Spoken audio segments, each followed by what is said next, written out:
This guy single-handedly turned decentralized finance into a ticking time bomb.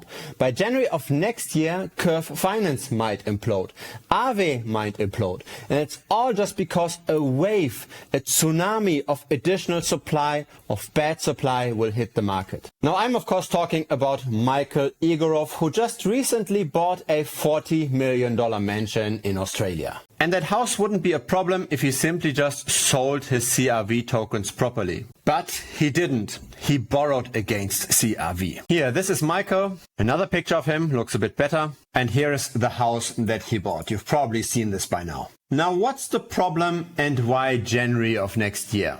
The problem is this, Michael's wallet. He's got a lot of CRV tokens as the founder of Curve, 251 million to be exact, but he also got a lot of debt, 43 million of Tether, 9 million in the dollar stablecoin, 9 million in Frax, and 4.5 million in MIM. All of those are stablecoins. The fundamental problem is that the Curve price is not allowed to fall below a certain threshold. Otherwise, his positions get liquidated, which then means that all of the additional CRV tokens hit the market, depressing the price pretty much to zero. The problem is that the posted collateral on those DeFi platforms is too large for the market to absorb in the event of a liquidation. So if CRV falls below a certain price, let's calculate this price together, then there will be a complete destruction of the token. And that will then in turn have a lot of knock-on effects. Aave, for example, will have bad debt. And then the Aave token gets automatically sold off in that event. Now what's the dangerous price for Curve? When would that liquidation happen? Let's check the platform with the lowest health rate. So for Aave we've got 1.87. For Frax Land we've got 1.83. For Inverse we've got 1.67.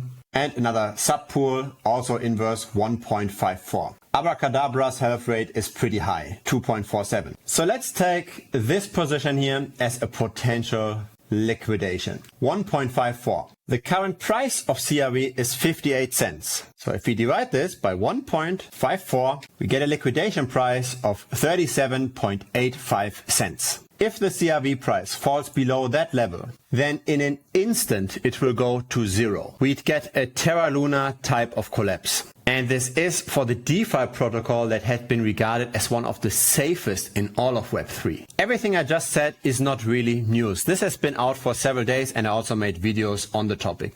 But now comes, why does CRV recover to a degree? Why is it not falling further? Why didn't the liquidation already happen? It's because of this. A lot of friends in the crypto space helped out Michael. The problem with all of that debt is that you can't pay it back that easily. Michael was not able to sell his CRV tokens on a decentralized exchange because the liquidity wasn't enough. Instead, he had to sell CRV over the counter. So he had to sell it to people with deep pockets directly with specific terms. So the founder of Tron, Justin Sun, was one of the first that jumped on this, and a lot of others have followed. Here, look at the money that Michael was able to raise. Justin is over here, 5 million, but there's also several DAOs, several VCs, several large players in the space. So everything is alright, the debt does not become bad, a lot of people jump in. Is that what we are seeing here? No, it's not. We are just postponing the crisis.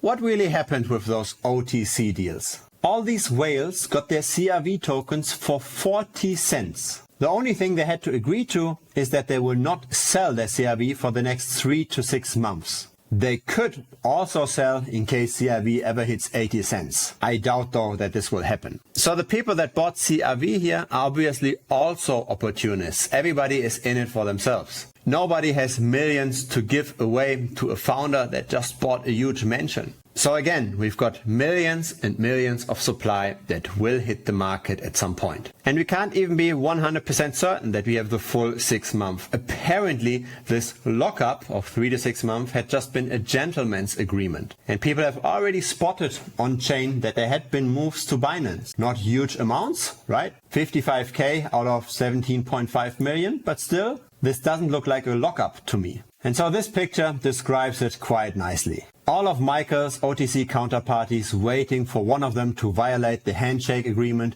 and nuke their freshly acquired discounted tokens so they can follow without any backlash. This is now depending on the supporters to stay put. The market can't absorb all of that OTC supply. And the DeFi protocols that Michael borrowed from are trying not to be left holding the bag. They try to be the protocol that gets paid back first. And how do you achieve this? You achieve this by raising your interest rate more.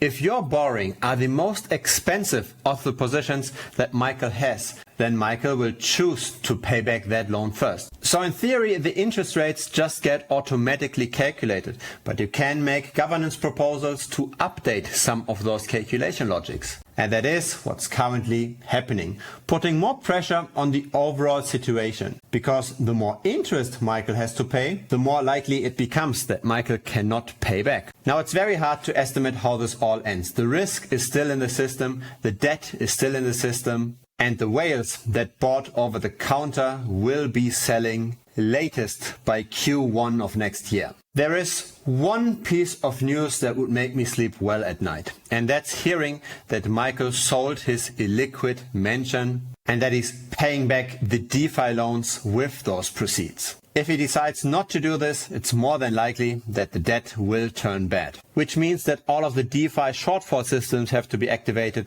Aave, for example, needs to auction off the staked Aave tokens. And if those tokens can cover all of the debt is another question. Things can get out of hand very, very quickly. We've seen this during Terra Luna. And so even though things seem to have stabilized for now, it's rather good to be safe than sorry. Don't deposit more capital on those platforms than you can risk. Feel free to subscribe. A like's appreciated as well. And of course, see you in Telegram. Bye bye.